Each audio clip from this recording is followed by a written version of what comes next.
agree ba kayo sa mga nakakatanggap ng criticisms and discrimination, yung mga anak ng politicians? Oo. Dinebate na natin yan. Maris naman, si Maris naman. A big yes, a big yes. Si Maris. Unang banan. Wala si Henry, ano ba yan? Wala si Henry at si Lucy. Wag na yung masama ko. Ano ulit yung... wait lang. Usap ko to parang. Ayan.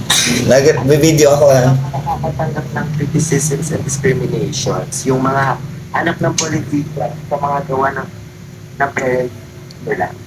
For me, yes. Kasi hindi naman porket anak lang sila nung may kagagawa ng corruption sa bansa natin. That doesn't mean na wala silang dapat kahirap. Kasi nag-e-enjoy sila sa mga dapat tayo yung nakikinabang. Like, imagine mo yung 48 luxury cars na yon. And sana ngayon, hindi tayo nakakaano ng mga Baha. hindi tayo nakakaano ng mga baha, ganyan, or yung mga landslide, ganun, mas mabilis maa-actionan. Okay. Oo. Ata mo na Kim, banat mo na Kim. Wala, gusto ko si Henry. Mag-take ko Wala si yung dalawa eh. Gusto, ayaw yung abortion or about LGBT. Sige, disagree. Ayan. Oy, bakit disagree? Nandiyan si Legalanda. Sige. Sige, bakit disagree ka sa abortion? Sige nga. Sige. First of all, hotdog. Second of all, itlog. Pero third of all, Sino disagree sa abortion? First of Bakit all, disagree ka sa abortion, Laganada? Tell first of me. all kasi, ang bansa natin ay religious country. Alam niyo po ba yan? Sa religious Oh, po tayo. huwag mo daanin sa religious yun. Hindi, nasabi ko Nasabi mo ako lang. ng sagot. Nasabi ko lang. Oh, tapos. Iba yung abortion yung parang ilalagdag mo yung ano, ilalagdag Kaya mo ayaw mo siya sa kaya ayaw mo siya kaya Sige. Kung pumatay ka ng tao, may kaso ka nun. Di ba ang kaso ka nun? May kaso. Oo, syempre, Kasi- murdering yun eh. Kasi kinukuha mo yung buhay Kinukuha mo yung buhay na hindi pa nga lumalabas sa sinasapunan ng ano ba? Uy, wag nyo! Uy, no! Ano ba? At go, tuloy na ganada. Parang kasi, parang pagpatay lang ng tao, pinapatay mo pala yung bata yung wala pa sa, di pa nakakalabas sa nakuha ng mama niya parang gano'n. Parang, di mo na siya binibigyan chance na mabuhay. Alam mo ba, alam kong galing sa rin parang gano'n yung mga kaso. Yes. Pero parang, ano naman kasi, ayoko ng gano'n. Kasi, di pa nga lumalabas yung bata, patay na agad. Hindi pa nga binibigyan ng Pero chance. buti na lang wala kang uterus, no? Wait lang, may sagot ako sa sinabi ni Leganada. Sige. Kasi, di ba, ang sabi mo, since we're in a religious country nga, parang hindi ka agree na magpapalaglag ng bata or magpalaglag. Kasi nga, murdering na yon. Ibigyan kita ng example ha. Bago pa lang, hindi pa tao ang nasa tiyan ng isang babaeng buntis if wala pang 2 to 3 months. Hindi pa yon tao, girl. Hindi pa yun develop na ano. Pero may buhay siya. Pero Fetus lang yun, girl. Fetus lang yun. Sa punta. Pero anong species yun? Human. Kumuha ka na rin ng buhay kahit hindi pa siya Bro, that's just- Okay, let's tell you. parang yun, bro. Leganada, wait lang. Go. Sige, hindi ka agree sa abortion, pero what if yung magpapa-abort eh hindi naman kayang sustentuhan yung bata? Pipiliin mo bang mas mahirapan yung bata sa paglaki? Kung hindi nga kaya nung nag-business or walang sustento. Ako naman, wait lang. Anatamukin. Ano ka, Kim? Agree ka? Agree ka, disagree? Disagree ako sa abortion. Bakit? Kasi, Hindi ka lang. di ba, nabubuhay tayo sa Pilipinas at pinapatakbo tayo ng mga batas. Tsaka nakasaad rito sa ano, hindi naman siya particular ng Republic Act, pero dito sa Revised Penal Code of the Philippines Act number Eh, siya lang. 3815 and sa Articles 256 to 259. Oy, tigil-tigil lang ako sa article mo. Sila na dinadaan ako sa mga religious eme-eme. Tigil-tigilan niyo ako sa Sige. ganyan mo. Seryoso Bakit nagkakaroon pa kayo ng Seryoso sagot. Ayun lang. Seryosong sagot.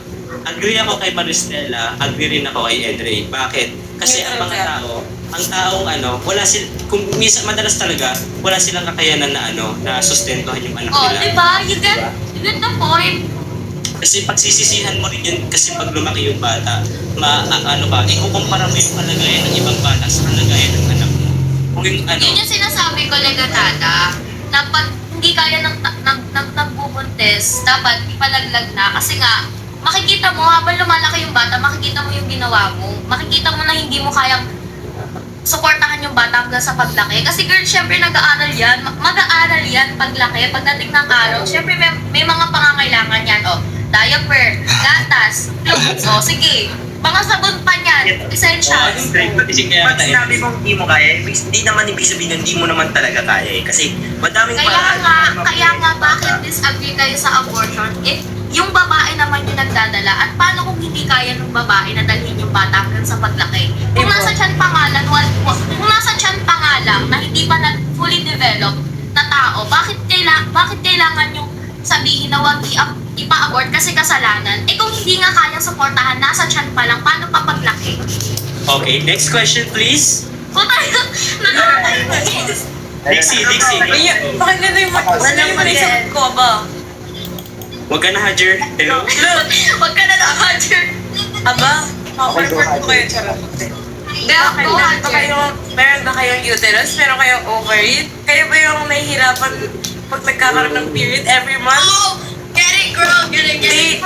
Day 3 to day 6? Ay, wait. Day 1 to day 6. Yeah, day 1 to day 6. Okay, Diba? next. Kayo ba yung magdadala ng Next question na, sige na. Talaga ba, Next question boy? na. Talaga? Dapat ganyan kayo ka-active sa Wednesday, sa demo. Question, Dixie. Should we regulate that penalty? Ngayon ko kaya maging single. Wait lang. Di marinig. Wait lang, hajer. Okay. Ay, at ibig si Magan. Should we regulate that penalty here in the Philippines? Penalty. Yes, that's penalty. That penalty mo?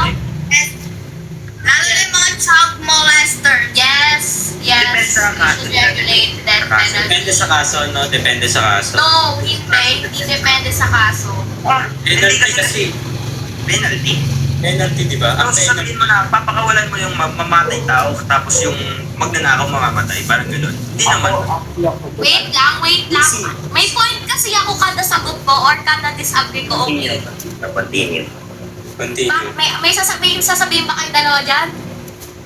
Kaya wala naman penalty. Wala naman. Ganito kasi, bakit agree ako na dapat i-regulate ang death penalty? Sige imagine mo may na-rape na bata. Tapos, ang hatol sa kanya sa korte, sabihin na natin 6 to 12 months. Eh, paano kung paglabas niya, tarantado pa rin siya, rapist pa din, eh di mas maraming nabiktima yung tao. Depende din kasi sa kaso din. Kung malala, lalo nang papalaga ng death penalty. Ewan ko sa'yo, Liganada! Bakit? Kalalaking tao humihinga. Nakakainis. Sino naman ang disagree? Next question, Dixie.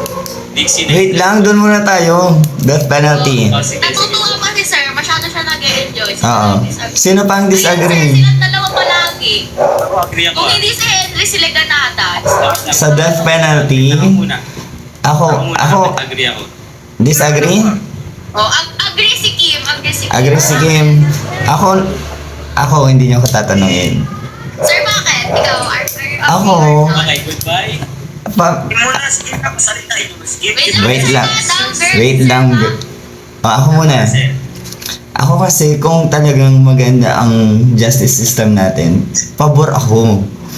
Pero given the justice system that we have now, paano natin ma-make sure na lahat ng maano sa korte, mapapatunayan, ay sila nga ang gumawa. So, halimbawa, rape or sa drugs. Di ba sa war on drugs pa nga lang ni Duterte, ang dami ng mga collateral damage, death. Di ba ang dami nang nadamay sa war on drugs?